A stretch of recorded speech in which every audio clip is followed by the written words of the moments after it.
Welcome to the bold analysis. A body of an identified man today was found in around Kitengela, just on Athi River Kitengela interchange. This is a shocking scene, and I've seen several videos after that body.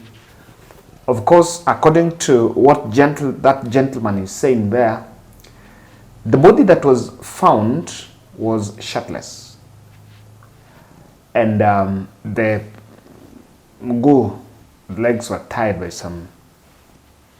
using a piece of cloth. And of course, according to whatever the guys around that place, they are saying it looks fresh. It was not there, so it was dumped there sometime.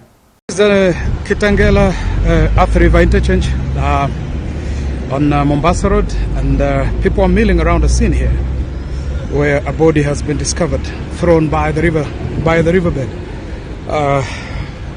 About 30 minutes ago. It's a group of border guys who are on the stage around that area there, rushed here saying that there's a body that has been sighted here. Now, this river, the exact place where the body has been found, is on a riverbed. I'm trying to edit, this video as much as possible, but to give you an idea where the body is there, where people are milling around.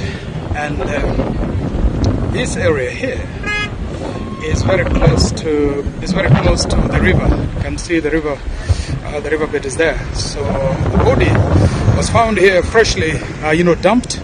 I've been there myself, seen it. The man has the body has no shirt. His leg looks to have been tied by a cloth, or with a cloth rather, one leg. And people here say that body has been freshly dumped there. It wasn't there, because then otherwise it would have been swept away by the river. So no one knows who dumped the body there or how the deceased found himself there. Sadly, he has marks on his neck. He appears like he was strangled. Nobody knows him at this time. Police are yet to get here. Traffic is building. Police are yet to get here, but the man has signs of, marks on his neck and leg. Probably that is best left to the investigators and pathologists to be able to, ascertain the cause of death. But this is worrying. Cases of people disappearing and bodies getting dumped, all over Kenya. We'll have these people think this could be one of those, but it's premature this time to speculate. They'll have to wait for police and investigators to get to the bottom of it. But this doesn't look good at all. I want to acknowledge that not every case is an abduction. Let's buy that first. But then, the security of the country is the responsibility of the ruling class. It is the responsibility of the state, even though it also cascades to the population. These images of Kenyans picking up dead people around the rivers, in the riverbanks, is something that is devastating for the country. And I want to say that it's coming at a time when the country is having a candid discussion about abduction. A day cannot pass without a case of so-and-so was abducted. If you check Twitter, there are several reports of missing persons that have been found. So clearly, it is not something that is out of the moon. It is not something that you can wish away. It is something that is here with us. It is a reality that some Kenyans are going missing only for their dead bodies to be found thrown by the river. I want us to listen to what Duale said about these abductions? During President Kibaki, in all different extrajudicial killing, whether it's political, whether it's people who are being killed because of terrorism, people who are being killed because they are part of a gang, in many of the gangs that are found in our cities. But this, many people didn't speak. And that's why I'm saying, this thing of extrajudicial killing, why did we put it in our manifesto?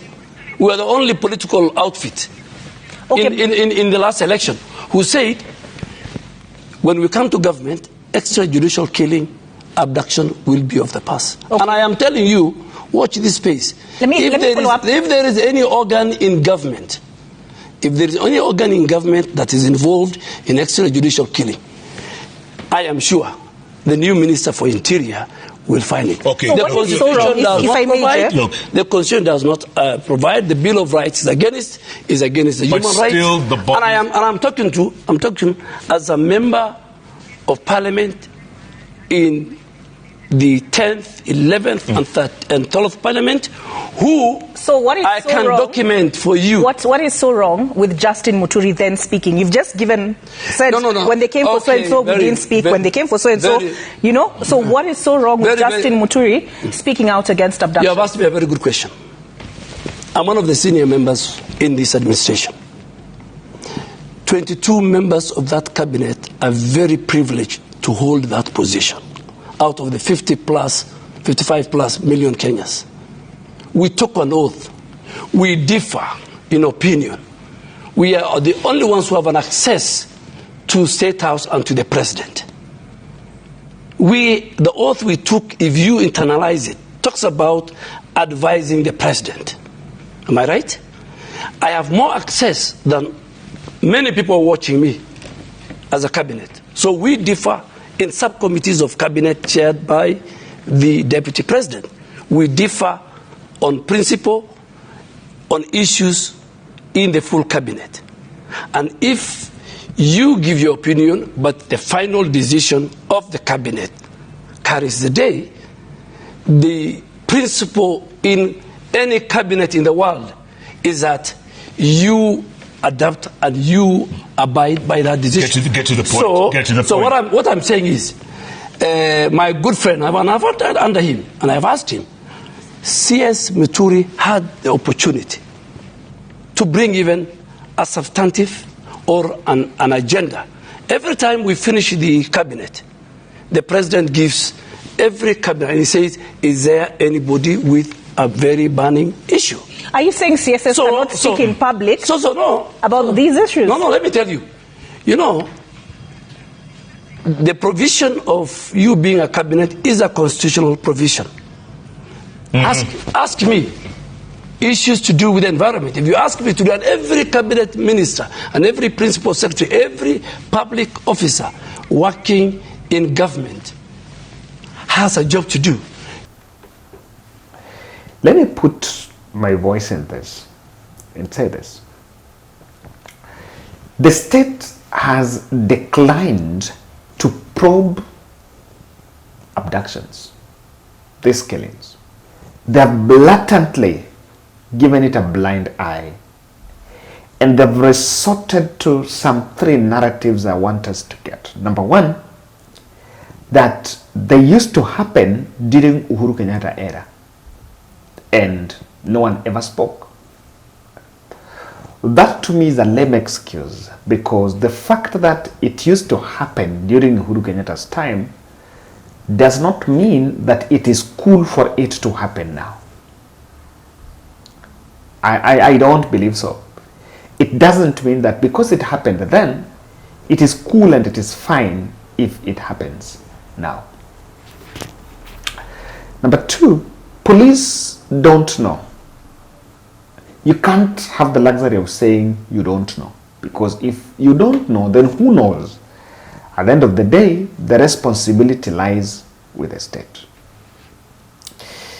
And then there's this narrative of the president have given the police independence and financial autonomy, and there is no way president meddles with police operations. So on that matter, there is no way the president can be blamed or the president can be asked about it. The state operatives and those who are speaking on behalf of government are struggling to tell the people that Ruto is not involved, the state is not involved, but neither are they referring to a criminal gang or probably pursuing any criminal gang. So this leaves people very hopeless. And that is why immediately that body was picked there, it was actually dragged by the roadside.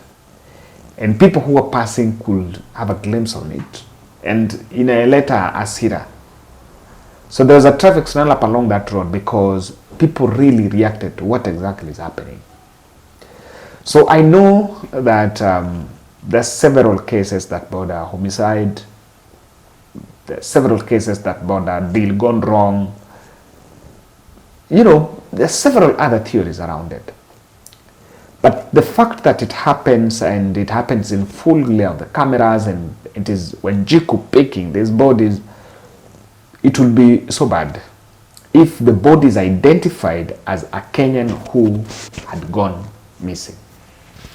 Now, I want to speak in respect to this. Why the president must act now? There's something I once said here that abductions will get to the 2027 ballot, and I saw one of our viewers say, no, it will not get to the 2027 ballot, it will be enough reason for Kenyans to change the regime or even to impeach the president. It's an impeachable impunity. It's something that is a strong, sufficient ground to think of impeaching the president. But people say the president must act now. He must act now. Why? We are normalizing. It is looking cool to kill other people. And whether it is politicians involved or civilians involved, it is becoming a bit normal. And now that is the danger that it poses. We are heading to a very critical stage in our politics. As we speak, Raymond Otieno, who was an activist in Elbangon, was killed. The reports around it border his antagonism with the area member of parliament. So what we are saying is the state must understand that several leaders are also facing hostility. Not just the president, even MPs, some governors, some senators are also facing hostilities from their electorates. And in that respect, elimination could be at their disposal. If we make it look normal, the politicians will get into it. And as political competition boils up, I'm telling you, we are courting a disaster.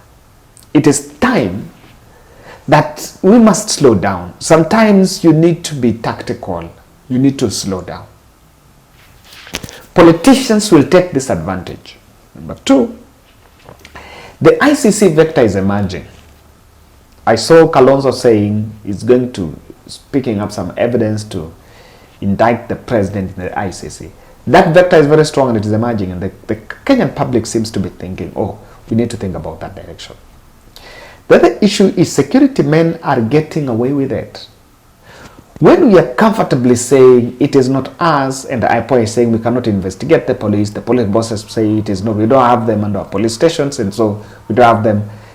If they are done by some security agencies, they're done some security men, then they're getting away with an illegality. They're getting away with some sort of impunity. And that is a danger. That's a big danger that the country should be able to look into. And lastly, I think we are charging the nation. In fact, if abduction and murder is a tool to suppress, then I think those people are wrong. It's actually inciting. It's not suppressing. It's actually inciting. And the country needs to look at it differently. We need to look at it differently. It is not something that we should still be talking about now. Thank you.